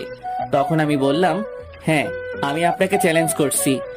ওকে ঠিক আছে, তাহলে তুমিও দেখো এই নিধি কি করতে পারে। আমি আর কিছু না বলে সেখান থেকে চলে আসলাম। এসে ক্লাসে বসে বাকি ক্লাসগুলো করে বাসায় চলে আসি। অন্যদিকে নিধি বাসায় গিয়ে শুরু করছে আরেক কাহিনী। নিধি বাসার ভিতর গিয়ে শুরু করছে চিৎকার চেঁচামেচি। তার চিৎকার শুনে নিধির বাবা মা ভাই সহ সবাই একে একে হাজির। তখন নিধির বাবা বলে, কিরে মা, কি হয়েছে তোর? এভাবে চিৎকার কেন করছিস? কেউ কি তোকে কিছু বলেছে নাকি? না, আমাকে কেউ কিছু বলেনি। তখন নিধির ভাই নিশাদ বলে, তাহলে কি আমার বোনটা কোনো কিছু চাই নাকি? বল আমাকে, আমি আজকে তোকে এনে দেবো। আমার সবাইকে উদ্দেশ্য করে কিছু বলার আছে, আর আমি যা বলবো তোমাদের তাই মানতে হবে। আর যদি না মানো তাহলে আমি কিছু একটা করে বসবো। আচ্ছা বল, তুই যা বলবি আমরা তাই করব। তাও তোর কিছু করতে হবে না। এখন বল কি বলবি? আমি বিয়ে করব। নিধি 7-5 না ভেবে এ কথা সরাসরি বলে দেয় সে বিয়ে করবে। আর নিধির মুখে এমন কথা শুনে পরিবারের সবাই প্রথমে কিছুটা অবাক হয়ে যায়, পরে নিজেদের সামনে নিয়ে বলে, বিয়ে করবি মানে কি? বিয়ে করব মানে বিয়ে করব, আর কোনো মানে নাই। এখন তোমরা বলো বিয়ে দিবে কিনা। ঠিক আছে, দিব। বিয়ে করবি এটা তো খুশির খবর। আমি কাল থেকেই পাত্র দেখা শুরু করব। আমি কি তোকে বলেছি পাত্র দেখতে? না, লাগবে না। পাত্র আমি পছন্দ করছি, আর তাকেই আমি বিয়ে করব। মেয়ের কথা শুনে সবাই একদম বোকা হয়ে গেল। পাত্র নাকি মেয়ে নিজে ঠিক করছে। তখন নিধির বাবা বলে, আচ্ছা, পাত্র নিজে ঠিক করছিস, ভালো কথা। এখন বল পাত্র কি করে? পাত্রের বাবার নাম কি, পাত্রের নাম কি? আমরা বিয়ের প্রস্তাব পাঠাই। পাত্রকে তোমরা সবাই খুব ভালো করে চেনো। নিধির কথা শুনে নিধির ভাই বলে, আমরা পাত্রকে চিনি মানে? কে সে, নাম বল। তারপরে নিধি যা বলল তা শুনে সবার মাথা ঘুরে যাওয়ার অবস্থা। কারণ নিধি তখন বলে, পাত্রের নাম হচ্ছে সীমান্ত। আমি সীমান্তকে বিয়ে করতে চাই। নিধির কথা শুনে নিধির বাবা দাঁড়ানো থেকে ধুপ করে সোফায় বসে পড়ে। কারণ তিনি জানতেন যে তার মেয়ে এমন কিছু বলবে যাতে একটু শখ লাগে। কিন্তু মেয়ের মুখে সীমান্তের নামটা শুনে মনে হয় শখটা এত জোরে লাগে যে তিনি কথাই বলতে পারছেন না। তখন নিধির ভাই বলে, নিধি, তুই সব কি বলছিস বোন? তোর কি মাথা ঠিক আছে? আমার মাথা একদম ঠিক আছে। কেন, কি হয়েছে? তুই সীমান্তকে বিয়ে করবি মানে? তুই কি ভুলে গেছিস ও আমাদের চাচাতো ভাই? না, ভুলি নাই। আর চাচাতো ভাই হয়েছে তো কি হয়েছে? চাচাতো ভাই বোনের মাঝে বিয়ে হয়েই থাকে, এটা খুব স্বাভাবিক ব্যাপার। নিধির কথা তারা যত শুনছে তত বেশি অবাক হচ্ছে। ওর ভিতরে ভয় ডর কোনো কিছুই কাজ করছে না। যা মুখে আসছে অকপটে বলে যাচ্ছে নিধি। আসলে নিধি ছোট থেকেই এরকম, কাউকে ভয় পায় না। তখন নিশাদ বলে, কিন্তু সীমান্ত তোর থেকে ছোট, তুই কিভাবে ওকে বিয়ে করবি? আর সমাজের মানুষ কি বলবে? আমাদের একটা মান সম্মানের ব্যাপার আছে না? আমি এত কিছু জানি না। আমি সীমান্তকেই বিয়ে করব। আর সমাজের মানুষের কথায় আমার কিচ্ছু আসে যায় না। আর আমার সুখের থেকে কি তোমাদের কাছে মান সম্মানটা বড় হয়ে গেল? নিধির বাবা মা শুধু চুপচাপ মেয়ের মুখের দিকে তাকিয়ে কথা শুনছিল। তখন নিশাদ আবার বলে, না, আমাদের কাছে তুই সবার আগে, তারপরে সমাজ। তোর সুখ মানে আমরা সুখী, কিন্তু সীমান্ত কি রাজি হবে? কেন রাজি হবে? 100 বার রাজি হবে। আমি আর সীমান্ত একে অপরকে ভালোবাসি। কি? তোরা একে অপরকে ভালোবাসিস? কবে থেকে এগুলো করছিস তোরা? কখনো তো তোদের দেখে মনেই হয়নি তোরা দুজন দুজনকে ভালোবাসিস। হ্যাঁ, আমরা একে অপরকে ভালোবাসি অনেক আগে থেকেই। আর আমরা কি তোমাদের দেখিয়ে দেখিয়ে প্রেম করব নাকি? নিধির কথা শুনে নিশাদ চুপ হয়ে গেল আর মনে মনে বলল, এমন বোন আর দুই একটা থাকলে ভাইদের কপালে ডুগডুগি বাঁচতে সময় লাগবে না। ওর কথা শুনে মনে হয় আমি ওর ছোট আর ও আমার বড়। তখন নিধির বাবা বলে, মারে, তুই একবার বোঝার চেষ্টা কর। আমার বোঝা শেষ। এখন তোমরা বলো আমাদের সম্পর্ক মানবে কিনা। আমি কোনো কিন্তু শুনতে চাই না। এখন তোমরা বলো সীমান্তের সাথে আমার বিয়ে দিবে কিনা। আর যদি না করো তাহলে আমি কিন্তু কিছু করে বসবো। নিধির মা এতক্ষণ পাশ থেকে দাঁড়িয়ে সব শুনছিল। এখন তিনি বলেন, আচ্ছা শোন, তোর কিছু করা লাগবে না। তুই যা বলবি আমরা তাই করব। তুই খুশি হলেই আমরা খুশি। এই কথা শুনেই নিধি গিয়ে তার মাকে জড়িয়ে ধরে। তার মাও তার মাথায় হাত বুলিয়ে দেয়। আসলে নিধির কোনো চাওয়া তারা কখনো অপূর্ণ রাখে না। আর এটা নিয়েও তারা কোনো দ্বিমত করতো না। কারণ সীমান্তকে সবাই অনেক ভালোবাসে আর পছন্দ করে। কিন্তু সীমান্ত বয়সে নিধির একটু ছোট, তাই তারা প্রথমে রাজি হতে চাচ্ছিল না। কারণ মানুষ কি বলবে এটা ভেবে। তখন নিধির মা আবার বলে, আচ্ছা তাহলে এক কাজ কর, সীমান্তকে ফোন করে আমাদের বাসায় আসতে বল, একটু কথা বলি। এই কথা শুনে নিধি একটু চিন্তায় পড়ে যায়। কারণ সীমান্ত আসলেই নিধি ধরা পড়ে যাবে যে সীমান্ত তাকে ভালোবাসে না। তখন নিধি বলে, আরে না না না, সীমান্ত এখন আসবে না। ও এখানে কেন আসবে? আরে আসলে সমস্যা কোথায়? ওর কাছেও তো জানা লাগবে এখনো বিয়ে করবে কিনা। কারণ ও তো এখনো লেখাপড়া করছে। ওর মতামত নিয়ে তার না হয় ওর বাবা মার সাথে আলাপ করি। ও তো আগে থেকেই রাজি। ওর লজ্জায় আর ভয়ে চাচু আর চাচির কাছে আমাদের সম্পর্কের কথা বলতে পারে নাই। আর ওর নাকি তোমাদের সামনে আসতেও লজ্জা পায়, তাই আসবে না। এখন তোমরা সরাসরি ছোট চাচুর সাথে এই বিষয়ে কথা বলো। নিধির কথা শুনে নিধির মা বলে, আচ্ছা তুই তোর রুমে যা, আমরা এই বিষয়ে কথা বলছি, দেখি কি করা যায়। আমি যাচ্ছি, কিন্তু কথার যাতে নড়চড় না হয়, তাহলে কিন্তু খবর আছে। এই কথা বলে নিধি তার নিজ রুমে চলে যায়। আর তার পরিবারের সবাই মিলে সিদ্ধান্ত নেয় যে সীমান্তের সাথেই নিধির বিয়ে দিবে। কারণ যেখানে দুজন দুজনকে ভালোবাসে সেখানে তার পরিবার বাধা হতে চায় না। এদিকে নিধি রুমে এসে খুশিতে নাচতে থাকে যে সেই সীমান্তকে খুব তাড়াতাড়ি তার জীবন সাথী হিসেবে পেতে যাচ্ছে। আর এসব ভাবতে ভাবতেই নিধি সীমান্তকে কল দেয়। এদিকে আমি কলেজ থেকে বাসায় এসে খাওয়া দাওয়া করে চুপচাপ শুয়ে আছি, কিন্তু ঘুম আসছে না। এমনি বাহিরেও যাইনি আড্ডা দিতে। আর ঘুম আসবে কেমন করে? ওই গুন্ডিটা যে টেনশন দিয়ে রাখছে, এত টেনশন দিলে কি আর ঘুম ধরে? আমি এসব শুয়ে শুয়ে ভাবছিলাম। ঠিক তখনই দেখি আমার মোবাইল বাবাজি আমাকে ডাকতেছে। তাকিয়ে দেখি এ তো নিধি, গুন্ডির ফোন। জানি না আবার কি বলবে ফোন ধরলে, তাই প্রথমবার ধরলাম না। এরপর আরো 2বার দিল, তাই ধরলাম। কারণ এই গুন্ডির বিশ্বাস নাই, রাগ উঠলে আবার বাসায় এসে কিছু করে বসবে। আমি কল ধরতেই, আমার জান পাখিটা কি করে? কল রিসিভ করতে কি এত সময় লাগে? ওই কে আপনার জান পাখি? এখানে কোনো জান পাখি মান পাখি নাই। তুমিই তো আমার জান পাখি, আমার কলিজার টুকরো, আমার ভালোবাসা। নিধির মুখে এসব শুনতে আমার কাছে কেমন যেন লাগছিল, তাই আমি বললাম, আপু প্লিজ এসব বললেন না, আমার কাছে কেমন যেন লাগে। ওমা, আমি আপু বলার সাথে সাথে নিধি রেগে গিয়ে আগুন হয়ে গেল আর আমাকে বলল, কুত্তা, তুই আমারে আবার আপু ডাকছস? তোরে আমি না করছি না আপু ডাকতে? আমার কত ভালো মুডটা দিলি নষ্ট করে। আমি কি করছি আপু? এই রে কাম সারছে, আবার বলে ফেলছি। হারামি, তুই আমার সাথে মজা নিস?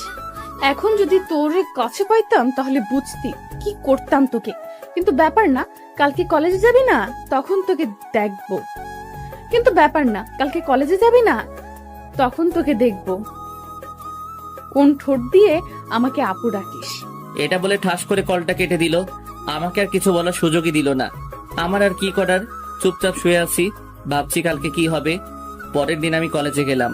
আজ একটা ইম্পর্টেন্ট ক্লাস আছে, তাই আসলাম, না হলে জীবনেও আজ আসতাম না। আর আমি কলেজের ভিতর যেতেই, পরের দিন আমি কলেজে গেলাম, আজ একটা ইম্পর্টেন্ট ক্লাস আছে তাই আসলাম, না হলে জীবনেও আসতাম না।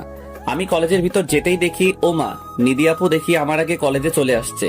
কিন্তু এত তাড়াতাড়ি তো কখনো আসে না কলেজে, নিশ্চিত আমার জন্য আজ এত আগে আসছে। সামনে পেলে খবর আছে, তাই আমি ওনাকে দেখেও না দেখার ভান করে চলে যাচ্ছি। অন্যদিকে নিধি আর তার ফ্রেন্ড রুহি কথা বলছিল মাঠের এক কোনায় দাঁড়িয়ে। রুহি তখন দেখে সীমান্ত নিধিকে দেখে দ্রুত চলে যাচ্ছে। তখন রুহি বলে, নিধি দেখ দেখ, সীমান্ত তোকে দেখে পালিয়ে ক্লাসে চলে যাচ্ছে। আই সীমান্ত, দাঁড়াও বলছি। আমাকে দেখে পালিয়ে যাওয়া হচ্ছে তাই না? দাঁড়াও, আর এক পাও সামনে যাবে না বলে দিলাম। এই রে কাম সারছে, শেষ পর্যন্ত দেখেই ফেললো। কিন্তু এখানে থাকা যাবে না, আগে এখান থেকে পালাই, না হলে এমন কাজ করবে মান সম্মান থাকবে না। তাই আমি শুনেও না শোনার ভান ধরে চলে আসতে লাগলাম। তখন পিছন থেকে নিধি বলে, তুমি কতক্ষণ পালিয়ে থাকবে আমিও দেখবো। নিধির হাত থেকে পালানো এত সহজ না। পিছনে না ফিরে সোজা ক্লাসে চলে আসি। অন্যদিকে নিধির কথা শুনে রুহি অবাক হয়ে বলে, কি রে নিধি, তুই সীমান্তকে তুমি করে ডাকছিস কেন? আর এমন ভাবে বলছিস মনে হচ্ছে তোর বয়ফ্রেন্ড। ও শুধু আমার বয়ফ্রেন্ড না, আমার হবু স্বামীও, বুঝলি? কি বলছিস নিধি? সীমান্ত কবে থেকে তোর বয়ফ্রেন্ড হলো?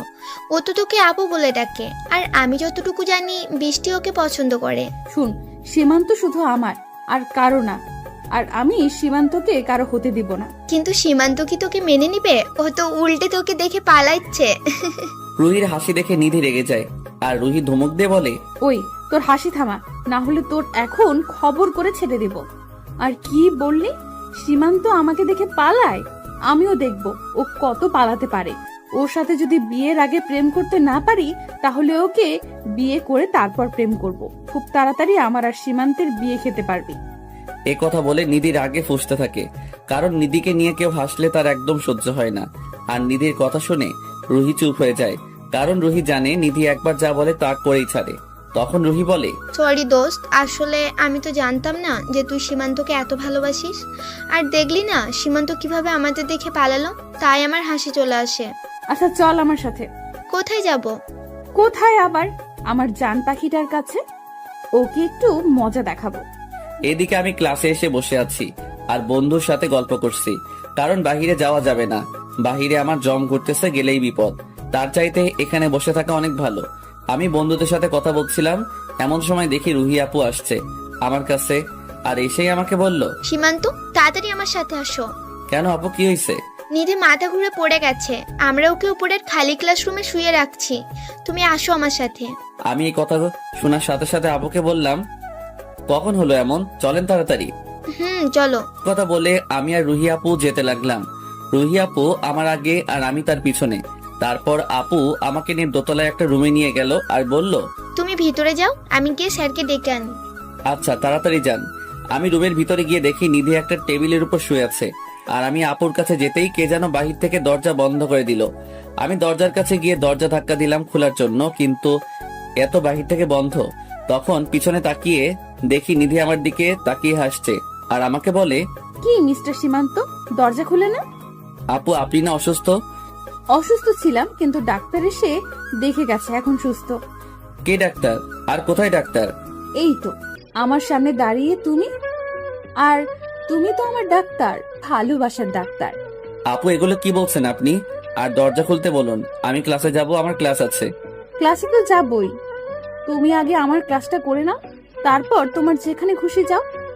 কথা বলেই নিধি আমার কাছে আসতে লাগলো, আর আমি তাকে পিছাতে পিছাতে বললাম, সামনে আসবেন না বলে দিলাম, কিছু করবেন না, আমি আপনাকে ভালোবাসি না। তাহলে কেন করছেন এমন? ভালোবাসা কিভাবে আদায় করতে হয় নিধি তা ভালো করে জানে।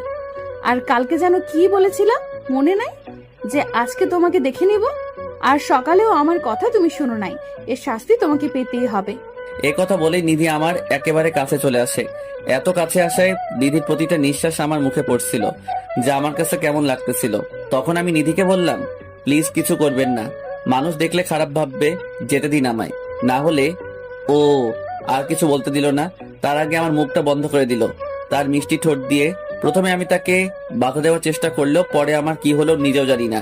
একসময় আমিও তার ডাকে সাড়া দিতে থাকি, আর সে আমার রেসপন্স পেয়ে যেন আরো পাগল হয়ে যায়।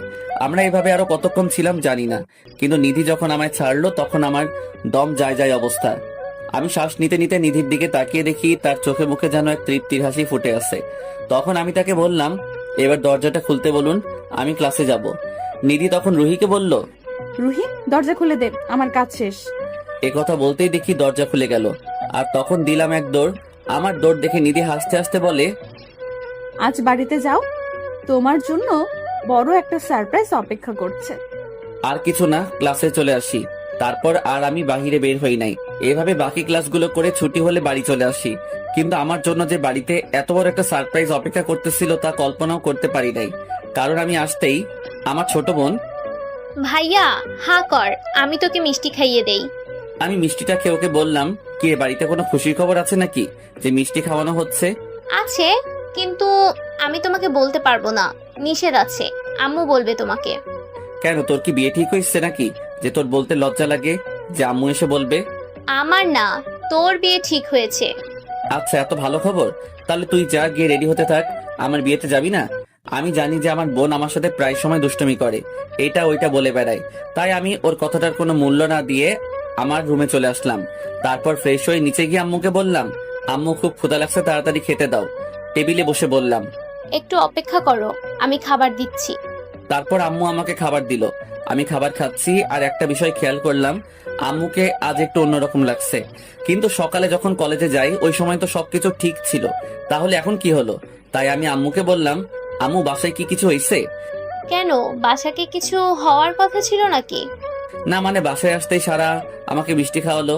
ওকে জিজ্ঞাসা করলাম মিষ্টি কেন খাওয়ালো, তখন বলল ওর নাকি বলা নিষেধ। আর এখন তুমিও জানি কেমন করে কথা বলছো, তাই বললাম আর কি, বাসায় কিছু হয়েছে নাকি?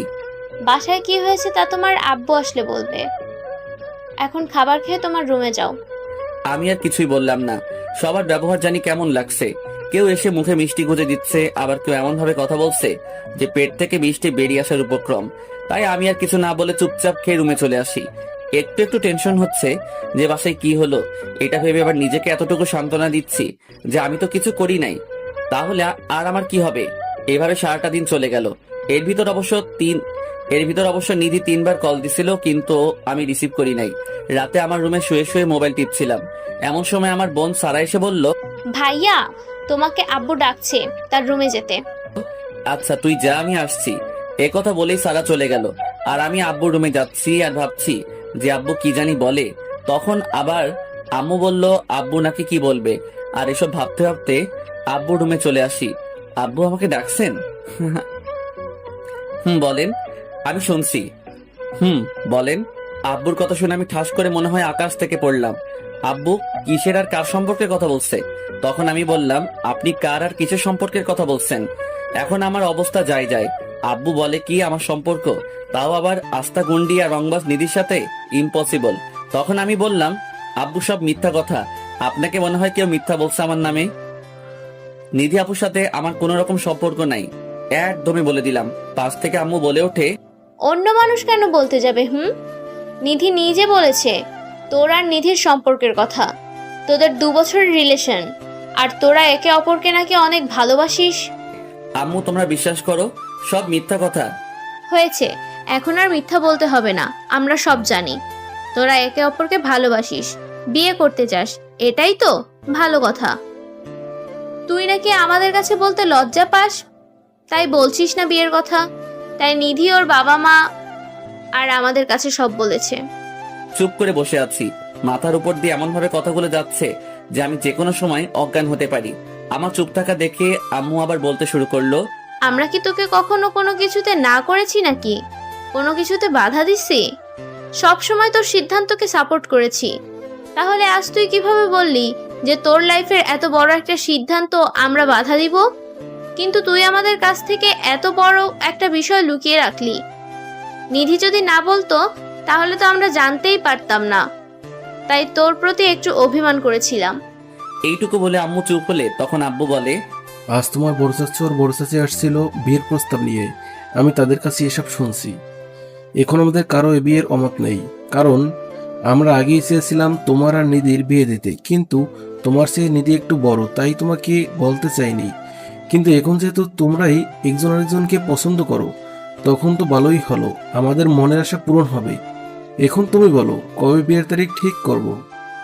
আমার এখনো তাদের কথা শুধু কানের ভিতর দিয়ে মাথার ভিতরে ঢুকছে, আর মাথার ভিতর গিয়ে হরতাল শুরু করে দিছে। আমার এখন কি বলা উচিত বা কি করা উচিত জানি না। আমি শুধু ভ্যাবলাকান্তের মতো একবার আম্মুর দিকে তাকাচ্ছি আর একবার আব্বুর দিকে তাকাচ্ছি। আমার এভাবে তাকানো দেখে আব্বু আমাকে ধমক দিয়ে বলল, কি হলো, তুমি বোকার মতো এদিক ওদিক তাকাচ্ছ কেন?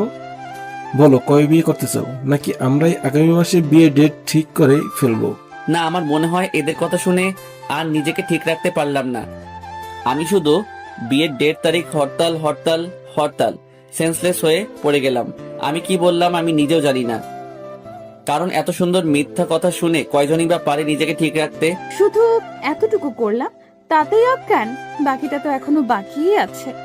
আমার যখন জ্ঞান ফিরল তখন দেখি আমার মাথার পাশে বসে আমার চুলে হাত বুলিয়ে দিচ্ছে, আর আমাকে চোখ খুলতে দেখে একটা হাসি দিয়ে বলল, আমার যখন জ্ঞান ফিরল তখন দেখি নিধি আমার মাথার পাশে বসে আমার চুলে হাত বুলিয়ে দিচ্ছে, আর আমাকে চোখ খুলতে দেখে একটা হাসি দিয়ে বলল, আমার জান পাখিটার কি হয়েছে? বিয়ের কথা শুনে কেউ কি সেন্সলেস হয়ে যায়? হাই হাই, নিধি কিভাবে এ কথা জানলো যে আমি বিয়ের কথা অজ্ঞান হয়ে গেছি? মান সম্মান আর আমার কিছুই থাকলো না। তখন আমি বললাম, আরে রাখেন আপনার বিয়ে, আপনি কি বলছেন চাচা চাচির কাছে? কেন, আমি আবার কি করলাম? আর কাকেই বা কি বললাম? আপনি চাচা চাচি আর আমার বাবা মার কাছে কেন বলছেন যে আমাদের মাঝে রিলেশন আছে? আমি তো যা সত্যি তাই বললাম। সত্যি মানে? আমি কখন আপনাকে ভালোবাসলাম? সব মিথ্যা কথা। মিথ্যা কেন হবে? তুমি আমাকে ভালোবাসো আর নাই বাসো, আমি তো তোমাকে ভালোবাসি, আর এখন তোমাকে বিয়েও করব। দেখেন, আমি আপনাকে বিয়ে করতে পারবো না। এই বিয়ে আমি ভেঙে দিব। এ কথা বলার সাথেই নিধি আমাকে ধাক্কা মেরে বিছানায় শুইয়ে দিল, আর আমার উপরে উঠে বসে আমার গলা চেপে ধরে। তারপর বলে, তোর সাথে ভালোভাবে কথা বলাই ভুল। আমি তোর সাথে ভালোভাবে কথা বললেই তুই মাথায় চড়ে বসিস। শুন, বিয়ের বিষয়ে যদি উল্টাপাল্টা কিছু বলিস তাহলে তোর খবর আছে। দেখছেন কত বড় ডাইনি একটা? কথায় কথায় খালি ধমক দিবে, চড় দিবে। আমার নাকি আবার এই মেয়েকে বিয়ে করতে হবে। তখন আমি বললাম, আমি আপনাকে কেন বিয়ে করতে যাব? কথায় কথায় আপনার হাতে থাপ্পড় খাওয়ার জন্য? কিছু হলেই আমার সাথে রাগ দেখান, যখন তখন আমাকে ধমক দেন। এই হলো আপনার ভালোবাসা, আর আমার এইরকম ভালোবাসার কোনো প্রয়োজন নাই। ওমা, আমার এই কথা বলার সাথে সাথে নিধি কান্না করে দিয়ে আমাকে জড়িয়ে ধরলো, আর কান্না করতে করতে বলে, তুমি বিশ্বাস করো সীমান্ত, আমি তোমাকে অনেক ভালোবাসি। তোমাকে ছাড়া আমি বাঁচতে পারবো না। আমি জানি আমি তোমার সাথে রাগ করি, ধমক দেই, কিন্তু সবকিছু শুধু তোমাকে নিজের করে পাওয়ার জন্য এমন করছি। তুমি যাতে কোনো মেয়ের সাথে কথা বলতে না পারো বা কারো প্রেমে পড়তে না পারো, তাই তোমাকে সবসময় চোখে চোখে রাখতাম। কারণ আমার ভয় হতো তুমি যদি অন্য কারো হয়ে যাও, অথবা আমি যদি তোমাকে হারিয়ে ফেলি, তাহলে আমি যে বেঁচে থাকতেও মরে যাব। আর তাই আমি সব সময় তোমাকে নিজের কাছে রাখতে চাইতাম। আর আমি সব কিছু করছি শুধুমাত্র আমার ভালোবাসাটাকে বাঁচিয়ে রাখার জন্য, কারণ ভালোবাসা ছাড়া বেঁচে থাকাটা যে মৃত্যুর সমান। নিধির কথা শুনে আমি পুরো স্তব্ধ হয়ে গেছি। একটা মানুষ আমাকে এতটা ভালোবাসে যে আমাকে পাওয়ার জন্য এত কিছু করছে, আর নিধি এখন আমাকে জড়িয়ে ধরে কান্না করছে। তখন আমি বললাম, এত ভালোবাসেন আমাকে? বলেই তার মাথায় একটু হাত বুলিয়ে দিলাম, আমি নিধির মাথায় হাত বুলিয়ে দিতেই নিধি আমার বুক থেকে তার মাথাটা উপরে তুলে আমার মুখের দিকে তাকিয়ে থাকলো কিছুক্ষণ, পরে আবার বলতে লাগলো, অনেক ভালোবাসি তোমাকে, আর ভালোবাসি বলেই আজ এত কিছু করলাম। সেদিন যখন বৃষ্টি তোমাকে প্রপোজ করেছে, এটা দেখে আমার কাছে কেমন লাগছিল তা তোমাকে বলে বোঝাতে পারবো না। আমি তো ভয় পেয়ে গেছিলাম তুমি যদি আবার বৃষ্টির প্রেমে পড়ে যাও, তাই আমি ওই দিন বৃষ্টিকে এভাবে মারছি। কারণ আমি সবকিছু হারাতে রাজি, কিন্তু তোমাকে হারাতে পারবো না, কারণ তুমি শুধু আমার, আর আমি তোমার জন্য সব করতে পারি। নিধির কথা যত শুনছি ততই যেন অবাক হচ্ছি। বলে কি মেয়েটা? তখন আমি বললাম, আর আমি যদি রাজি না হই তাহলে কি করবেন? নিধি কিছু